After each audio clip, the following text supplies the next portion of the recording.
All right, Mike, we're live yet again. April 14th. How you doing? Hey man, I'm good. How are you doing? Pretty good. Sweet. Yeah. Um, it's beautiful here, man. I know we Dude. always start with weather, but man, it's beautiful. It's gorgeous. You know that feeling when it's just you walk outside and you just feel good. Oh, it's Oh, great. dude, absolutely. I've been doing this thing. I've been listening to podcasts that suggest getting daylight in the morning. And so I've been going outside and just like really trying to like look at kind of in the sun and in the weather. Today it's like 70 in Minnesota. I was like, I get to do a live show with my friend Mike. It's a good day. That's so cool, man. Yeah, that's nice. Man, we've got a ton of people tuning in this morning. This is so cool to have so many people here. Usually we start a couple more minutes earlier than this, but no, this is great. Everybody tuning in from all over. We've got Robert. I think Robert, you're from England, if I'm not mistaken. Fred's tuning in from Alaska. I'm sorry, Nebraska. I gotta pronounce that one right. We got Carlos coming in. Carlos, and man, he's told me where he's from. I can't remember. Yeah. Dart from India, I know. Eric Zimmerman, welcome. Eric. Yeah, last week it was 30 degrees and it's going to be 80 degrees. We had like a winter storm a week ago. Yeah, it's funny because I was in my closet and I'm like, man, I've got like all my thick warm clothes still out, like ready to wear. Like my parents always give me these really thick warm socks that I wear all the time, Sure. And then it's like I'm going from that to like these, nice, really small, like ankle high socks, and I'm just like, oh, it's just crazy how fast that can change, Yeah, all my wardrobe is just Awesome. no longer. Sweet. Totally Ron's tuning in from the Philippines. Awesome. Welcome. Didn't mean to cut you off there, Josh. No, you're totally fine. Yeah, we got a lot of people today. Judson. Yeah, no, this is a blast. Awesome. Ger Van Rokel from the Netherlands. Welcome. Some dude coming in from California. Oh, hey, you were talking about the sunshine, and I remember I used to listen to this podcast, and this guy would talk about like, yeah, I always step out in the morning and step outside, and I like, put my arms up and I just let the sun shine on me. And I think it was like the middle of winter in Ohio when I'm listening to this and I'm just like cursing the dude on him. I'm like, dude, all right. How dare you? Yeah. But no, I don't know, man. There's actually something about cortisol, spiking your cortisol. You want that little bit of a lift in the morning after you wake up to like tell your body that you're like prepping for it. And it like sets this time clock for 16 hours from that moment to go to sleep. So it's like a way to regulate. It's kind of weird. We've kind of gotten away from that regulated, sun experience. But yeah, if you just go outside for a little bit, it'll tell your body like, okay, we're up. This is the day. And then 16 hours later, puts you to bed. Yeah, man. Well, that sounds so familiar to me because I think we both read that one book about sleeping, something like Why We Sleep. Yeah, Why We Sleep, which I recommend it to anybody because like so good. It's fun. I know that has absolutely nothing to do with programming or electronics, but having like a clear mind is amazing to be able to sit down and like when you can sit down to program and like actually show up with like some sense of clarity, like to me, that's really, it goes for anything, you know what I'm saying? But I feel like that book really helped me like wrap my head around some of like sleep behaviors that perhaps weren't the best or just, I don't know. Yeah. I know.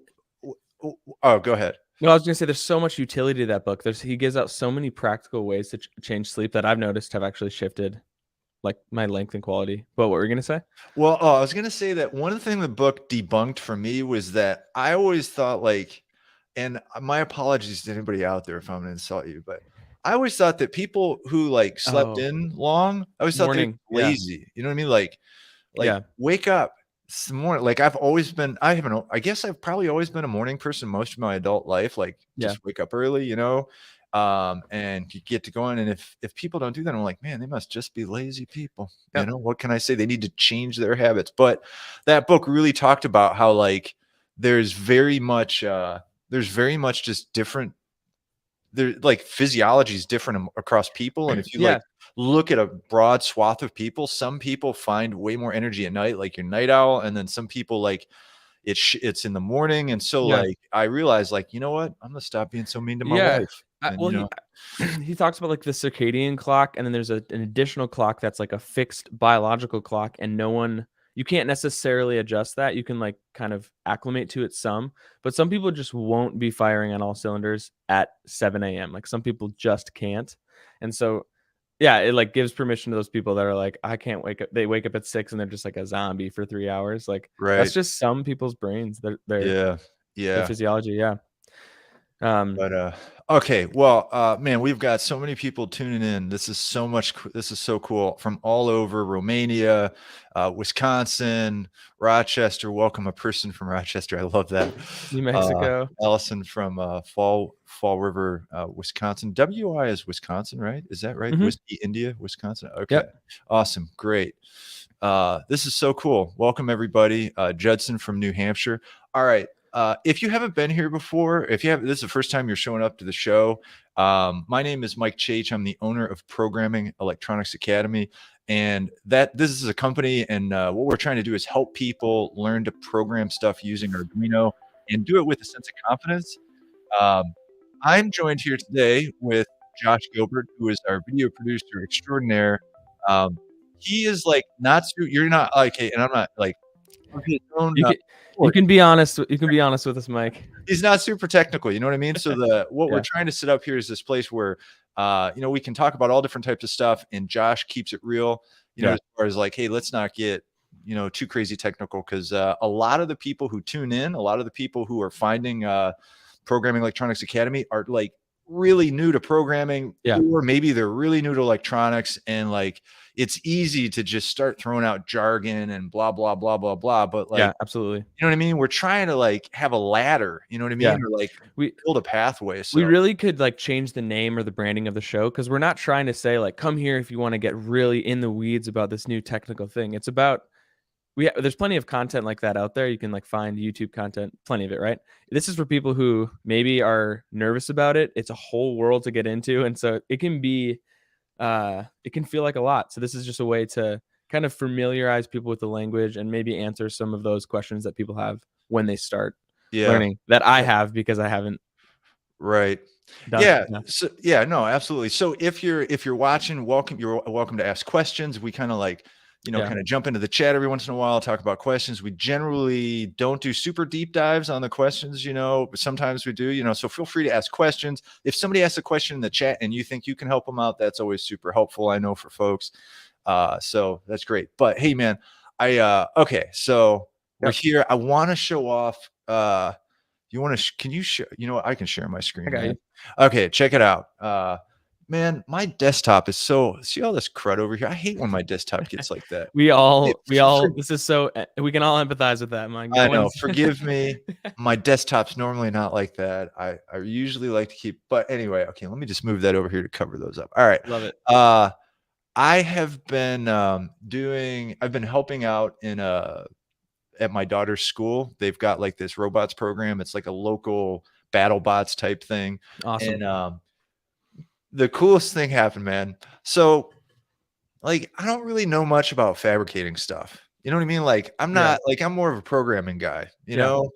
And but I want to help out. But this program's way more about like building cool robot. In fact, it's more like it's kind of trying to get people into what's the word I want? It's trying to get people into like industrial type stuff. You know what I mean? Okay. So So like, more like mechanical and yes, exactly. Okay. Yeah, that's kind of the push. But anyway, so the coolest thing happened. The teacher who runs this program, he's always reaching out to people, and he met this guy who owns a like a fabrication business, and this guy was totally into the robots thing. So he's like a mastermind with just like using sheet metal and stuff like that. Actually, he's using stainless steel here. And so he's been like helping us build this robot. So the kids have this like wild idea, and he's like, oh yeah, I think we can do that. And then, so every time he shows up once a week, we meet once a week, right? And every time he's been coming now, he's got cooler and cooler designs, and it's just like, so here, check it out. This is and we've seen like some different iterations. This is the most recent so version of this. I don't think we've shown this one. How do I want to do? Let me do this. I guess I'll enter full screen. Let's try this. All right, you ready? Yeah. Here we go. So this was nice. It's like it's like aerodynamic. It's got some it looks like a cool car. Wow. Yeah. But so with this one, we were having some troubles with the wheels. The wheels weren't like getting friction. And what we realized, or what I should say, Dave, the guy's name is Dave. What we realized is we didn't have enough weight on the back, and that weapon at the front was like too heavy. And I can't really tell. It looks like that. Is that yellow thing? Is that like a? Yeah, it's called a beater bar is the Okay. technical name. Let me see if I can. I don't know if I can zoom in on that or not, but anyway, it's like this bar that spins really fast. It's like, yeah. Dude, Ian said Batman tumbler. I thought this same exact thing. Looks just like Batman. Okay, now That's check awesome. out this one, man. Like, check out this one. And this is cool. So this is well, and we just have it spinning like Yeah. super fast. Oh, But it's so. I mean, as a kid, I can't imagine seeing things realized like that. Okay. yeah. So anyway, and this was just for fun, like, but you'll notice we've got a pair of needle nose pliers like glue, stuck to the back. And as soon as we put weight on the back, this thing just gets so, and just so everybody knows, Awesome. the Yeah. motor right now is detached. So like you'll notice it's running around like people's feet, but that motor can't even spin. Because like that's the other I don't want So it just needed some weight in the back to give it that like that friction, that traction, so that That's right. it can Yeah. turn. Okay. And like, he's just showing me all types of stuff with like, the different designs and stuff like that. So it's pretty cool. But his plan, and he's already shown me some of the spikes. He's going to put these huge spikes on the back of it. And then he's going to ballast the very end of the spike with like some, like, I don't know, probably lead or something like that, I guess, so Yeah. that it like weighs down the back. That way, when it spins, it'll have spikes on the back. It'll be so cool, man. And this is a project. This is your daughter and it's other kids. Like, are they all collaborating? There's like a Yeah, group of yeah. them? There's like a team. We've got like a team. Okay. But yeah, it's the kids project. But But we love like, it. I think Dave and I are probably the most excited about it. I don't know, which is I kind mean, of not to get sentimental for a second, but I think having like parents who care about that kind of stuff is so great for kids, right? Like to just see your dad immersed in like having fun and enjoying something. I think that's just a really like special moment, you know? yeah, I suppose so. No, I mean, yeah, I think it's cool. It's the thing is, it's a little tough because it's a middle school program, and Yeah. um, middle school kids, they're really young. They got a lot of different interests and stuff like that. Okay, yeah. So so this is middle school. So they're like 13, 14 years old, which is just like a tough age. You know what I'm saying? Because like, our kids super committed to it, and for a lot of them, they're just trying to like they sign up for this robots class. They're really not sure what they're going to get, and it's not even a class. It's just a club, Yeah. And so they're not sure what they're going to get. And so maybe they find out like, yeah, this whole technical thing I'm not into so much. Right. Or, I'd rather work on just painting the robot, which is cool too, or whatever, you know what I'm saying? But Yeah. And I don't know if we've asked this. Are you using an Arduino board with that? no, there's not. Like this is straight up zero programming going on here. There's just like there is a receiver in that robot. So you've Yes, got okay. you've got a transmitter, which is just like straight up, like if you think of like controlling like a airplane or something, Yeah. it's got like the little What can't are think of what are the brains though? Yeah, it's just like a yeah. Okay. So basically you've got your transmitter, which is like I said, like if you imagine, somebody's like holding this thing, it's got, and what are the words I want, just like you a can controller. push it forward or back, left or right, and then it's got, different controls on it, right? And so what happens is that sends a signal to a receiver board that's on that, and it's just like this little receiver, and then you hook in like the motors to the receiver. And basically there's only 3 motors on that thing. There's one for each wheel because it's got 2 wheels, and then it's got one for the weapon. And what you plug into it is an electronic speed controller, or an ESC. Okay. And you'll actually hear that like if you're trying to control motors with Arduino or something like that, or you can use electronic speed controllers. And basically what it does is like gets the motor up to a certain speed at an appropriate amount. Like it just kind of handles that for you. Yeah. I guess one question I do have, I'm going to share my screen. You know how like we talk about the term microcontroller, like this is just a board around the microcontroller. Does something like this, is it just using the actual like the what is it, ATM Mega? Is it just using like some sort of microcontroller, or is there actually like a board inside there? Oh, that's such a great question, man. Yeah. Yeah. So like it is okay, so that's a good question. Okay, so the receiver itself is probably using like the receiver is using an integrated circuit, okay? Okay. And that integrated circuit is like I'm guessing probably not a microcontroller. So a microcontroller is an integrated circuit, right? Yeah. Okay. Um, but not all integrated circuits are microcontrollers.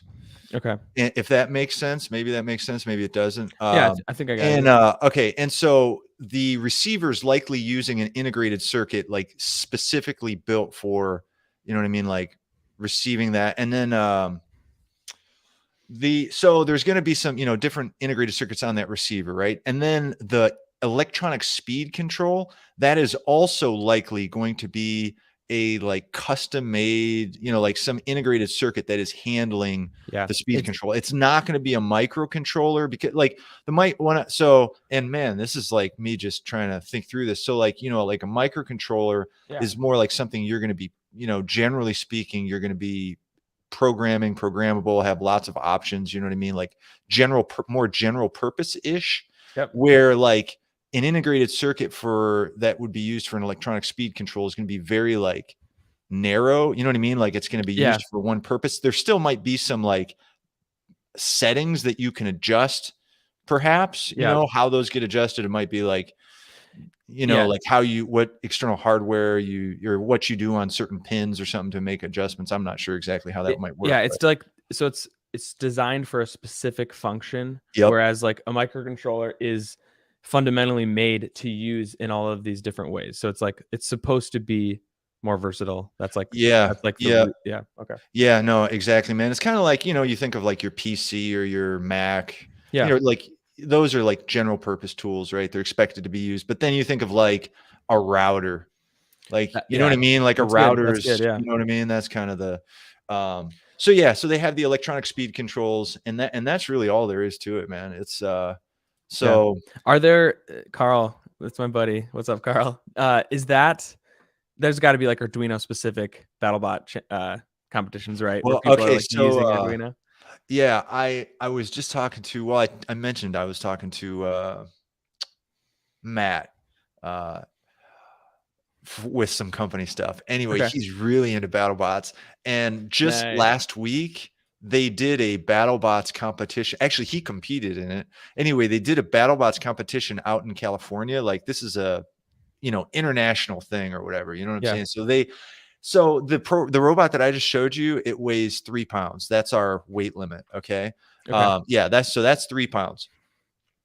Next year we go up to 15 pounds, which is crazy. You know what I mean? That's like a lot of weight. 15-pound robot can do a lot of damage. He was saying out at BattleBots, they have robots that are 250 pounds, dude. No way. That is Can so you fun. imagine the destruction? Like, holy. Dude, I would honestly like to like just watch that if that's like on television or like there's got to be YouTube videos of that. That's so fun. Yeah. Yeah. No. Oh, there are definitely YouTube videos. They're 200 fun to pounds. watch too, man. They're pretty cool. But yeah, I don't know. It sounded totally cool.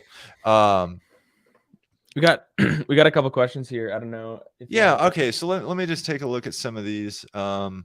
Stephen, hey, welcome from Belgium. Great to have you here. Let's see. I know Greg Stiles. Let's see. He mentioned remote control for ESP. Let's see. Remote control for ESP32. I'm trying a HTML controlled ESP32 bot, but the response time was not fast enough. Your thoughts? So I'm guessing what he was trying to do was use like the Bluetooth or the whatever. yeah, actually, I'm thinking maybe he was trying to use, I'm trying an HTML controlled. So basically, you could hop on a phone, go to a website that was being hosted by your local ESP32. Okay. And then you could like, input something on a form on that website, or maybe press a button on that page, and then that button press. Yeah, so Greg is saying he's using Wi-Fi. Okay. So basically the idea is that if I understand correctly, but Mm-hmm. What I understand correctly, or if I understand, is that so basically the ESP32, it can like act as a server, right? So like you think of a server as just like a computer, right? But Yep. it's like a special purpose computer that's going to like serve web pages to people. So people make a request to the server, Yeah. and then like with your browser, right? You say, hey, I want to go to Arduino.cc or whatever, or Google.com, Okay. and then the server is going to give you back the code, the Yeah. website page, that code for that page that you said you wanted to go to. So it serves up that page, right? And then so that's like, so in this case, ESP32 is acting as the web server, right? So it's Yeah. connected to Wi-Fi. Yep. And when you direct your phone to that page, essentially, like it's going to show you that that ESP32, that page that you're asking from the Okay. ESP32, right? And there just got to be delay between those steps. Like that's what Greg's kind of running Well, yeah, into. and It's like, actually to answer his question, like I'm really not too sure. I haven't played around with that too much. yeah. It could be there could be a lot of thoughts there. I'm not sure. Like I just have not messed with a Wi-Fi control. Like so I've done the ESP now Mm-hmm. protocol, which is like totally different than Wi-Fi. Yeah. You're not going to connect over, you're not going to do any of that HTML stuff with the ESP now, but the ESP now is like instantaneous. It's super fast. Yeah. But And anything come to mind? What could be a better well, protocol? I actually, it's just hard to say. Like you could research ESP now, Yeah. but I don't know if ESP now is what, like if the use case. So the question is, do Yeah. you need to control it over the web? If you need to control it over the web, then I think, yeah, the way That's you're probably, going is probably the route you want. But yeah. if you're really just trying to create a controller for it, Yeah. then you might look at like ESP now, or there's all types of other like radio protocols that you could use. It doesn't have to be an ESP. I mean, you could use like just some different transceiver type thing, like transceiver Yeah. receiver type thing. I can't think of the types off the Yeah. top of my head, Or but there's like, just a person said request response latency would cause lag. Bluetooth should be multiple times faster than ASP now. Is that yeah, I mean that could very well be the case for okay? sure. Yeah. Like I said, I mean a lot of times it depends on what else you're doing in your program, why Mm-hmm. there's might be lag. Like maybe you've got some like self-induced delay in there that you're doing or something like that. Yeah. So Is the, um well, yeah.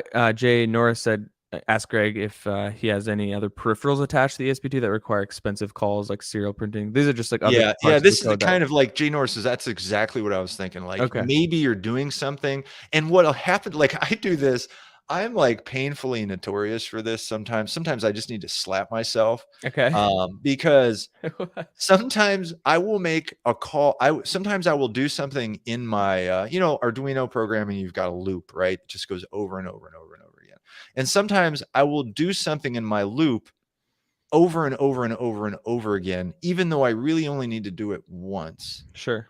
And it's easy to do that. Sometimes what happens is you actually don't even realize you're doing it sometimes Yeah. because like you don't see the effect of it. But if it's something like Jay Norris mentioned that is actually expensive, and when we say expensive, we mean Yeah. like it's taking some of your compute time, Yeah. then there's no reason to do it. You should only be doing it when you need it. You know what I mean? So Yeah. anyway, No. but Oh, I love it. This sort of collective group yeah, problem no, it's solving. totally fun. Um, But I did want to just briefly bring up. Someone asked if there's a forum where people like can talk about that. I'm trying to find yeah, that. well, I think somebody mentioned do we have a public forum at PA? We do not have a public forum. We actually have a paid forum. Okay. And that's kind of what allows us to give, like, we try to give a lot of support on the forum, so if people are programming something, or they're like if somebody's working through our lessons and stuff like that, then, and you have a question about a lesson, or you're doing a challenge and you're like, what's going on? Yeah. Like that, we're really trying to give a lot of support in there. And then if you are working on your own project in there, we'll try to provide as much guidance as we can. We totally, like, just to be clear, we never like write code for anybody, because it's not a consultancy kind of forum or anything like that. Yeah. But what we really try to do is like point people in the right direction Yeah. for helping helping them get through stuff, because that can be hard, man. You know, like you get stuck on something and you're trying to figure out what to do. It's like, Right. and the thing is, there are lots of forums on the web that you can plug into. So it's not like ours is the only one, but in order for us to provide support, we definitely it's behind our membership program. So, but great question. What did I want to? What was I going to say? You know what I wanted to say, man? You know how we've been working on this one Chat GPT thing forever. And so I've been working on this here. I'll just show it off again, Mr. Chat GPT robot that people are like, oh my gosh, is Mike still working on this thing? He's still working on it. It's still working on it, man. Gosh, here's what I'm realizing. To like stay in this game of programming and all that type, you gotta like give yourself a break every once in a while, because man, it can just be like really tough and confusing sometimes, you know? Yeah. Like, I mean, you have no idea how long it will take. You don't know what you're going to come up against, what kind of iterations you're going to try to make. So it's kind of just like this forever project until you decide or figure it out, right? Like, yeah, I know, because yes. Because I could have actually had a stopping point, right? I could have been like, yep, that's done. I'm done. Yeah. But there was this feature I wanted to add. Because basically what it does is it makes that call to ChatGPT, and then ChatGPT returns with, so you type in a question on a keyboard, it goes to the web, talks to the ChatGPT API, and then ChatGPT comes back with a response, and it prints it on that tiny little OLED, right? Yep. And so then what it does is it prints the text. When it gets to the bottom, it shifts up and it prints all the text, right? Because I can only show, with the font size I'm using, 100 characters on that screen. Okay. Now there's lots of questions around like, okay, why the heck are you using a tiny OLED? Why don't you use a bigger display? Wouldn't that solve that problem? Let's just say I've got my reasons. Okay. So anyway, I had it set up so like, it prints it all off. And then when it gets to the bottom, it shifts the text up one row, it prints the next row, shifts it up. It looks good. It does it print. And it was really nice. It looked great. But then I was like, you know what though? When you get a long response, what you want to be able to do is like scrub it. Like you want to press the up arrow and see like, wait, what did it say there? What did it say there? So you wanted to press up and down arrows to like move the text up and down. Yeah. Anyway, man, you'd think, like, I told myself like, oh, that'll be nothing. Freaking how many hours later, I'm just like, I'm an idiot. I don't know anything. You know what I mean? Like, and I got to like remind myself like, no, man, you're not an idiot. You can figure this out. Yeah. There's a gap between what you know now and what you need to know to make it work right. And the weird part is, and not the weird part. And here's what I'm realizing, man. There's so like that in of itself isn't bad, right? Like that feature. But there's so many edge cases. Yeah. That edge cases can be really where you spend a lot of your time programming. Okay, so let me give you an example of an edge case in this. So I mentioned when I get the response back from ChatGPT, just imagine like a long paragraph, okay? And what it does is it prints, and then when it gets to the end of the line, it like goes back to the front and then prints, gets to the end, like a typewriter, right? Okay. Yep. Now I've got it set up. I wanted to kind of mimic the interface of ChatGPT on the web. And what that does is it shows you a word, there's a pause. It shows you another word, there's a pause. It shows you a word, there's a pause, right? Okay. So I wanted to do that too. That was no problem. You know what I mean? Basically, I just have it pause on a blank space, which is probably cheating, but like I'm okay with that, right? So it does the pause, shows you the words. And then, so are you following me right now, Josh? Yeah. Is this making sense? Okay. So you see word, next line, word, next line, word, next line. Get to the bottom of the display. All the words shift up, right? Yep. And then it shows word. Okay. But the edge case there is that you don't want to show word. You don't want to pause between words when you're shifting the text up. Do you see it? Does that make sense? Because you want to look like all the words are just shifting up. You don't want to rewrite all the words again after it shifts up once. I don't know if that makes sense or not. I'm not quite there. You mean like you shift up so you're in a separate paragraph below, and then oh, okay, no, go ahead. Is it that like you shift the words up so you can still see some of them? That's exactly right. Yeah. And then you're typing words, so you want it to basically clear the screen before. Well, okay, so we've got, let's say I'm just going to go with 4 lines. It's actually 5, but let's say you've got 4 lines of text, Yep. and now it's going to go to the next line. What I want to have happen is that, or what I have happening is that first line goes away. You see those 3 lines, but then you see the final line Yeah. reprint. So it doesn't like clear the screen and then start again at the top, right? It Yep. just goes up line by line by line. Yep. But when it goes up one line, I don't want a delay between each new word coming out, right? Like I just want that to like, you immediately see that, and then the new words get added, and then I there's a still delay. don't quite get it because Okay, like I know. we got cascading, scrolling. Yeah, I think yes, cascading, scrolling. These are what I'm basically what I'm doing. I want it to like cascade. I think cascading, scrolling. I think they're both good words. Okay. So basically the issue is I want to delay between words Uh-huh. except when I'm moving the Yeah. text up. And then I don't want to delay between those words when I'm moving the text up only on the new line that's shown. So Okay. what I'm Okay. trying to say is that that's an edge case. You know what I'm Yeah. saying? So like, Mm. and I'm calling that an edge case, but there's all types of like cases like that. Another case is like, I want to be able to use the same function for when I print the initial response and when I scrub the response. So like when you press up and down, I want to use the same function. So then it's like, okay, well, when you're scrubbing the response, you don't want to delay between Yep. words, Yep. right? And so like that's kind of an edge case. Like I got to figure out like, okay, well, how do I make this do that appropriately? And anyway, Yeah. so that's kind of where I don't know, like you spend a lot of time Yeah. programming edge cases, and it's kind of like, yeah, I don't know. Yeah. You could just uh basically call that a not a bug, but you could just like compromise and say like, yeah, it's not that like elegant when it's changing, and you can just like compromise that, or you can like put a bunch of time into making it just like perfect. But you're basically spending hours of time, sounds like, just making it look a little bit cleaner, or like the user experience is just a little bit more smooth. Like that. It's honestly it's kind of like artsy for you to be like, well, I'm not happy with where this is at. I want the experience to be higher. It's really like it's so technical, of course, and the problem solving is very technical, but there's something beyond it where you're actually like investing in like the experience of something, and you're wanting to give a desired result. So it's I really like that actually, like Yeah, the intent there. Yeah. yeah. This is at this point, it's definitely a user experience thing Yeah. because like, and some of it is, yeah. Steve just said use a bigger LED. I know, I know. That's awesome. That would be that would be like, but here, well, I do, and I know I've mentioned it here before. Well, okay, so yeah, so the reason I'm using a small OLED Hmm. is because I really want to use that text response in very like in like wristwatch size type stuff. You Yeah. know what I mean? Like The that's kind size. of where Yeah. I want to go. Hmm. So that's why I'm using the small OLED.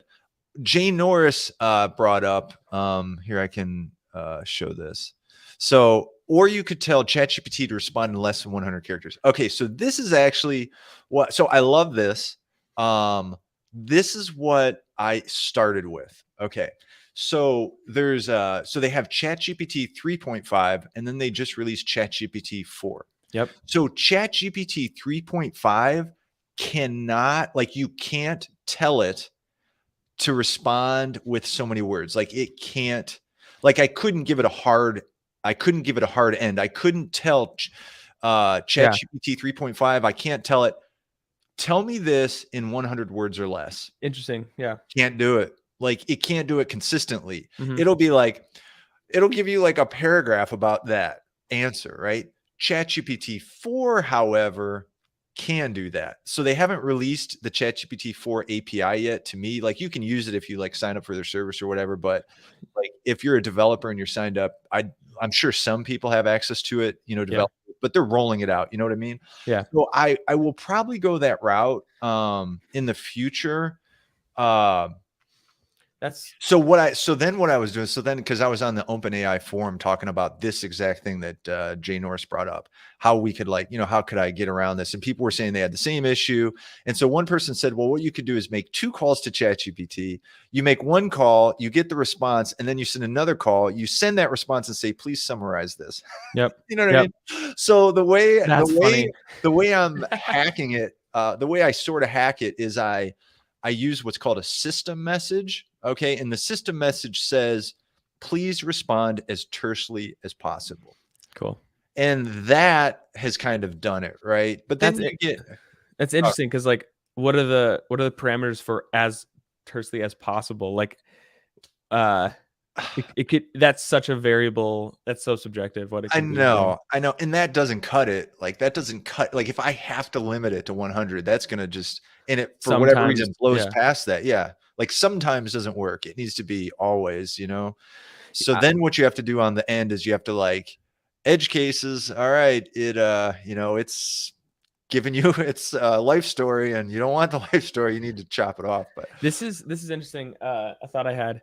Do you think that one day this will probably be part of ChatGPT, but do you think that you could tell it to not execute the pausing between words? Like, could you tell ChatGPT to like change its presentation of the information? Do you know what I mean? Because that's obviously like a aesthetic, or that's like a timing choice that the designers were like, we're gonna have it feel like a robot or whatever. You probably can't have it change that, right? I doubt it. Yeah. I mean, you're asking it to like lie. Yeah. I doubt it's going to be able to do that. Yeah. But so interesting. Yeah.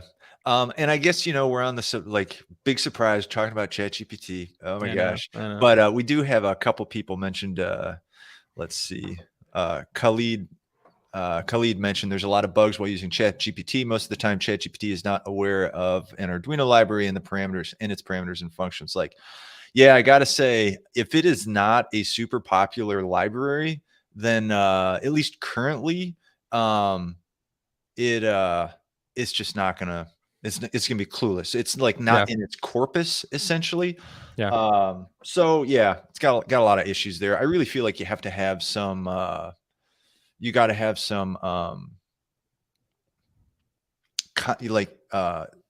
What is the word I want? You have to have some domain knowledge.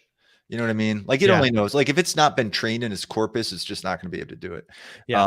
There's like a learning curve to how we talk to these AI. Right. And I know I mentioned it last week, but since I love talking about it, I'll talk about it again. ChatGPT 4, it looks like you can basically send it to a web page. It will read that web page and then kind of add that to its corpus and then give you a response. Wait, really? So yeah. So the example they used was you give it a URL the example they used was, hey, write me this program or something like that, right? It wrote a program and there was a bug in the program that it wrote. And then it said, and the reason they said, well, hey, the reason there's a bug here is because actually this is a new change in the program or something like that. Yeah. And it doesn't, like, it was trained on data before that, not after that. You know what I'm saying? So it wouldn't have knowledge of this change. So then what he does is he points ChatGPT 4 to the URL where it talks about the correction.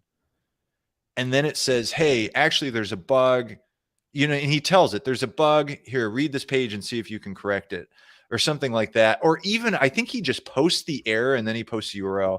Anyway, then it comes back with the code and it was like correct. So I was like, no way. Dude, that's something crazy. about that we could all maybe influence the evolution of, or like we can sort of change the database of ChatGPT, makes it feel the most like AI could take over the world in some sense. Like we all can just influence it. Like what are, bad actors sending ChatGPT to learn about or whatever? That's so interesting. I don't know. I think it's going to be, I'm not, the more I'm thinking about it, I'm moving away from the, I'm trying to think of more of the really cool, positive influences it's going to have, as opposed to like the, like Adafruit. Adafruit's a company, electronics company, and they sell these posters that say, don't make mean robots or something like that. And it's just this nice robot smiling or something like that. I can't remember. Don't make bad robots or don't make mean robots. And I'm like, you know what? I think I can get behind that. I don't, I don't Yeah, want to, that's awesome. but hey, so I gotta say, some people in the chat are talking about like, the fitting it, and I know we were talking about Jay Norris, like trying to get it to fit in the OLED. Yeah. But Steve brought up resolve it, use your code for all text afterwards. And I think that's where I'm at. I'm with Steven right here.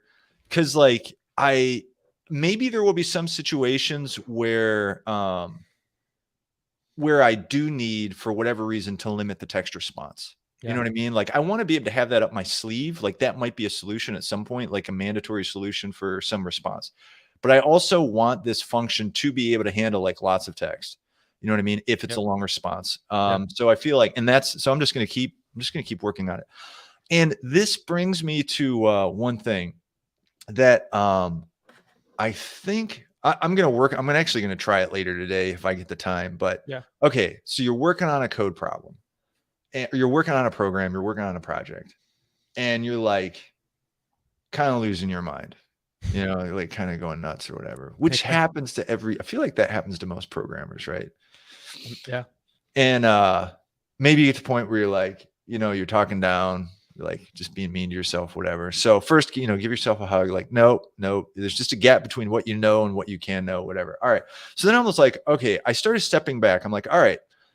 And just to be clear, like, it isn't just like there's multiple things I'm trying to get working in this thing, you know what I mean, that have been somewhat frustrating. Mm-hmm. So what I'm going to do today is, and I've done this in the past, but like right now I've got the entire integrated program, right? So it's got the keyboard input, it's got the OLED, it's got the API called a ChatGPT, and some other stuff like that. You know what I mean? So it's Yep. like, sizable chunk. What I'm Yep. going to do today is, because what I did initially is I developed each kind of functionality separate, right? And then I kind of brought it together. Yep. And like I integrated it. And then after I integrated it and was playing around with it, I was happy. But after I integrated it is when I started thinking like, ooh, you know what? I don't really like how it does that. I want to change that feature, right? But I hadn't, let's see, is in vitro, I think in vitro, I don't know, in vitro is the word. I hadn't on its own like developed that how I wanted the text to scroll or cascade. Yep. Nice. So Nice. what I think I'm going to try is I'm just going to pull it out. I'm just going to completely, I'm going to go away from the whole program. And then I'm just going to make a toy program, right? With that just is around this thing. And then I'm going to use some like fake inputs. So Okay. I'm just going to like build out a character string of like a response from ChatGPT. And then I'm just going to play around with that and just have like a little toy model. Like maybe I can probably get all the code to fit on one screen. I can have it right there, see it. You know what I'm saying? Like, and I'm thinking that should be a good approach. Okay. Yeah. And I bring this up because I'm saying generally, like if you're really stuck on something and it's part of something bigger, then probably like trying to abstract it away and just work on it as just its own little thing might be a benefit. Anyway, I'm just throwing that out there. Yeah, no, I mean, I again don't have much experience in this at all, but the idea of like trying to fix and adjust like the software side while using the actual hardware like in its like final form potentially. There's so many variables to shift for. So maybe just like isolating aspects and just working on certain parts at one time would be helpful. Kind of compartmentalizing a little. Yeah. Yeah, that's Nice. what I'm thinking. I'm hoping it works. I guess I'll report back next week, let you know how that goes. Anyone can just, you can be honest with us in the comments. You can just say boo if you're sick of hearing from it. But I enjoy it. So I know. I find it fascinating stuff, interesting stuff. Hey, somebody asked a question last week or a couple weeks ago. It was Ian. He asked about library stuff. He asked about if you're trying to figure out an Arduino library, right? Yep. How do you find the commands in the library? Like, how do you know what commands are in a library? And I thought, like, man, this is such a good question because libraries, I feel like, are what make Arduino programming super awesome, like because so many people have written good libraries, and then Yeah. you can like lean into their expertise, Yeah. and then you can just use the functions that they've written, the library they've written to do stuff. And so like really having a grasp of like how do you like figure out how to use a library, or like how do you dive into a library and figure out how they've written it or whatever is pretty good. Yeah. So let me open up, and I don't know how good I'll be able to do this or not, but let me open up. You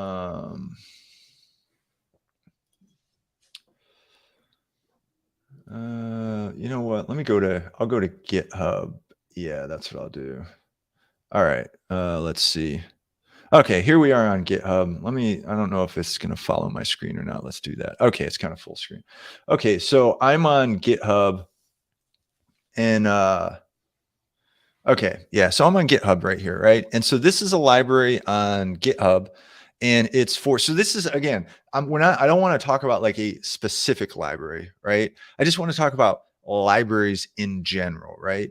And so when you're trying to figure out what functions are in a library, ideally whoever wrote the library might have also written some documentation for it, or Yep. like a reference. Sometimes it's referred, there's differences between, I don't know, there's a reference and then there's documentation. I think a reference is more like kind of what Ian was after, like, hey, how do you know what functions are in it? So here's one reference I use all the time. Let me go here. This is also on GitHub. In fact, it's going to be in my browser. I'm pretty sure U8 Universal Graphics UG should be in UG8. Maybe not. Universal Graphics Library. I should have had this pulled up. You know what? I was just Universal Graphics Library Arduino. Let's see. Here we go. Okay. So this is the library. Actually, you know what? I'm using uglib Universal Graphics Library 2. There's a version 1 and a version 2. Let me get to version 2 just so we can. U8G2. Okay, so there's lots of graphics libraries out there. Adafruit has a really popular one for OLEDs. This is also another popular one. Again, Universal Graphics Library 2. It's called U8G2. Okay. U8G is also a really good one. Anyway, okay. So here I am on this repository for this thing, for this page, and he's got in his docs and in the README, he's like, hey, we've got a setup guide and a reference manual. So if you go to the reference manual, it talks about all the different functions in here. In fact, it says, here's the reference manual. Okay, so I'm just like, bam, reference manual. You click on this, and this takes you to a list of all the functions in the library. Okay. And this is like, and I feel like the reason a lot of people probably use this library is simply because somebody has shown you all the functions in the library, and they also, like, if you click on it, it'll tell you about that function, right? Like it gives you some examples, blah, blah, blah, right? Like this is like, Wow. this is like the gold. You know what I'm saying? Like if you can find a library that's like this, then it's like your life's easy, because not only do you know the functions in it, right, but like, you know what I'm saying? Like, yeah, you've got some examples to use it, right? Honestly, like this is maybe the most, it's maybe like the bread and butter of Arduino, is that people have spent all of this time. I think it's like a misnomer that people think getting into software is, or programming, you just have to learn so much, but you can actually totally piggyback off of people that have put in all of this time. I mean, that's the amount of like knowledge and time and experience in what you're just showing here is incredible. Like, and anyone can use this. Yeah, it's great. Yeah, absolutely. And like, to be fair, I feel like most programming languages, like Python, tons of libraries out there too. You know what I mean? So I would say, hey, there we go. Libraries are huge and confusing and needed. You know what? Mike Jones, exactly. You know what I mean? Like having a librarian is awesome. I love that. A librarian to show you around. That's cool. Is that kind of what I've never actually thought of that. I really love that term. Like it's just true though. We should start a new YouTube show called Mike the Librarian. How about that? The librarian. Yeah. Can you, Mike, would you grab this URL and just post it in the chat for people so they can see this? Yeah. Okay. Yeah, ChatGPT librarian. That's probably the AI library. Hey, no kidding. Okay, so now here's the gold standard, right? Mhm. But what Ian is probably talking about, right? What Ian's talking about is like, let's say I wrote a library. Yeah. Okay.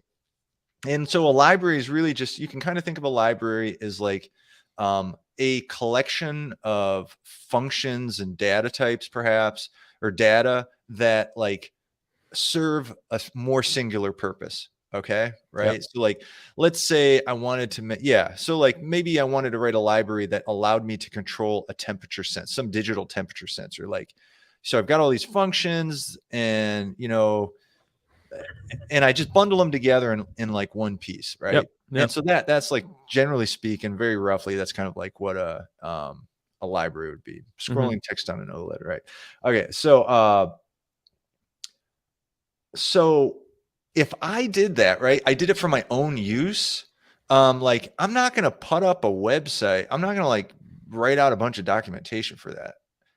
Like, I'm probably not going to make a reference manual. Like the work it took to make that reference, like there's some automated ways to do it. You know what I mean? Like Yeah. maybe there's going to be some AI automated ways to do it. Yeah. That would be cool. But there are some products out there that help you automate this process by using like comments in your text to help build the reference. Mhm. That's for sure a thing. But a lot of times that's not used. And all you're left with is you go to the GitHub and there's like there's just no reference like that. Yeah. All you have is code. Like, you have the zip file for the library. And in the zip file, you're going to have like at least two documents. You're going to have Mhm. a .h, which is the header file, and then a .cpp, which is like the source code. Yeah. Okay. And so if that's all you have, then what you can do to get a kind of snapshot of the functions in it is to open the header file. Okay. So,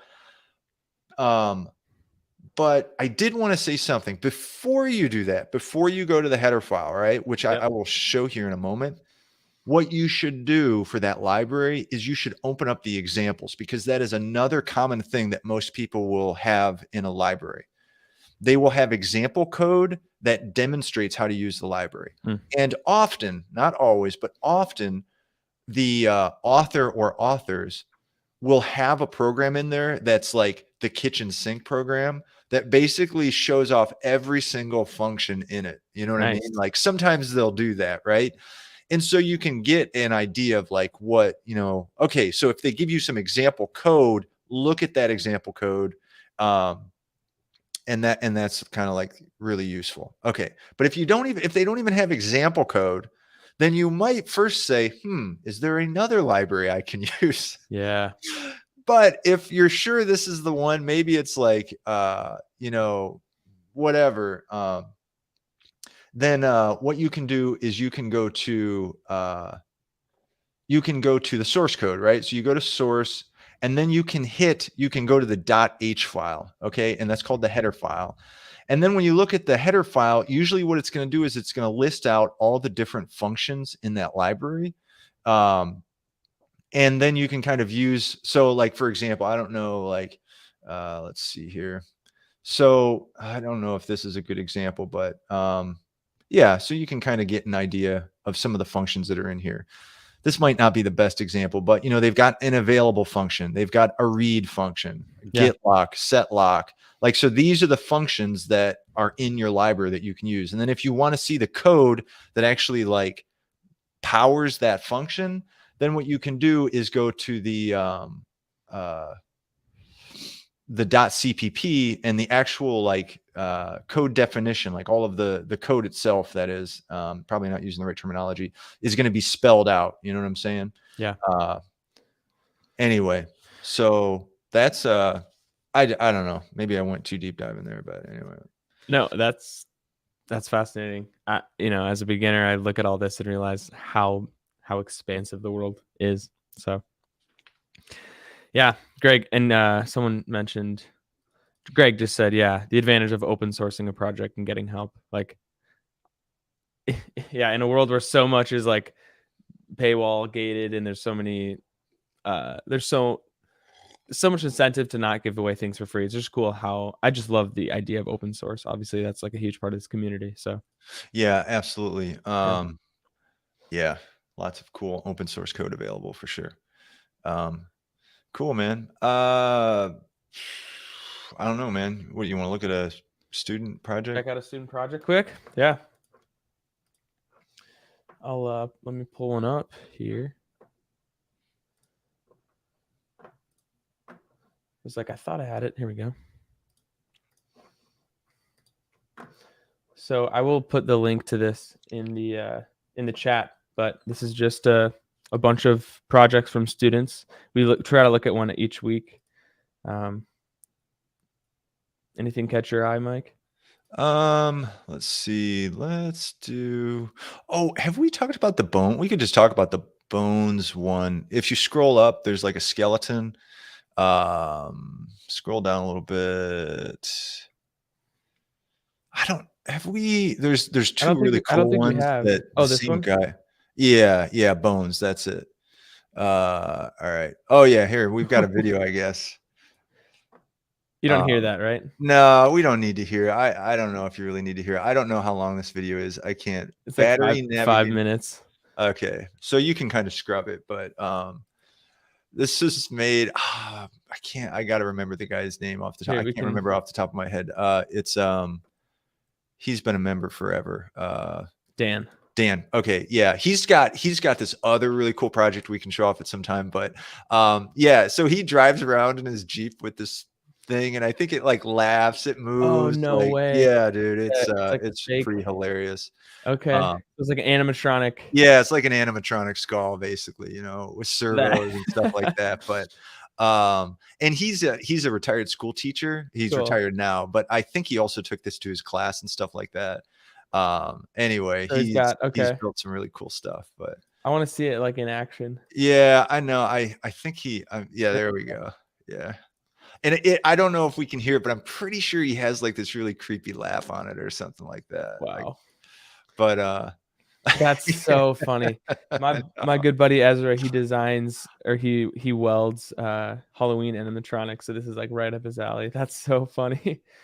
So he just keeps this in the car and people drive by, and yeah. that's No, almost yeah, he'll go driving with it or whatever. But anyway, I don't know. It's fun stuff like that. I think it's pretty cool. But that's awesome. So yeah, pretty simple as far as like what's actually happening technically, right? yeah, Just like yeah. yeah, I think he's just using I think he was using a servo motor. I can't remember exactly what kind of motors he was using, but it was pretty cool. So sweet, man. Well, shall we call it? We're about an hour point. Why don't we call yeah. it, man? Yeah, thanks Um, for everyone for joining. I really just appreciate. I mean, we have so many of the same people coming back, so it's a fun like little community getting to hang out with Yeah, the same no, people this each is week. a ton of fun. I really appreciate everybody showing up, and this is cool. So yeah, if you want to dive into this Arduino stuff, check out our website, programmingelectronics.com. We've got like a free Arduino crash course you can check out, and it'll kind of get you up to speed. So you can just Google Programming Electronics Academy, or there we go. We also have a membership program that you can check out. Got courses in there and stuff like that. You can join, and like I said, we've got a forum in there we offer support on. So cool. Awesome. Yeah, Well, everybody, thanks so much. I hope you have an awesome day. And this was a lot of fun. Really yeah. appreciate it. Nice to see everyone. We'll see you next Cool. week. Take it easy. Thanks, Jaden. See y'all. Thanks, Ian.